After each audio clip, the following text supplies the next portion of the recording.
இலங்கையின் இன்றைய தலைப்புச் செய்திகள். அஸ்வசும கொடுப்பனவு தொடர்பில் வெளியான விசேட அறிவிப்பு. நாளை மறுதினம் அனுர அரசாங்கத்தின் கன்னி பட்ஜெட் சமர்ப்பிப்பு. ஜோசித டேசிக்கு எதிராக குற்றப்பத்திரிகை தாக்கல். நாமலின் சட்டக்கல்லூரி பட்டம் புலனாய்வுத்துறையின் விசாரணைகள் ஆரம்பம். மஹிந்தவின் கட்சி அலுவலகத்திற்கு விஜயம் மேற்கொண்டுள்ள அமெரிக்க தூதர். போராட்டத்தில் ஈடுபடுகின்ற வேலையில்லா பட்டதாரிகளுக்கு புலனாய்வு பிரிவினால் அச்சுறுத்தல். ரணில் மைத்ரி சந்திப்பு கொழும்பில் பரபரப்பு.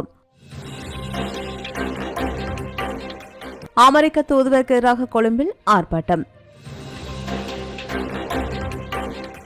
யாழ் பல்கலைக்கழக துணைவேந்தர் உட்பட 3 எதிராக வழக்கு. இனியும் குரங்குகள் மீது பழி போடாதீர், மின்துண்டிப்பு தொடர்ந்து நடக்குமா? அரசிடம் எதிர்க்கட்சித் தலைவர் கேள்வி. அண்மைய தினங்களில் பரவி வருகின்ற வைரஸ் வெளியானது எச்சரிக்கை.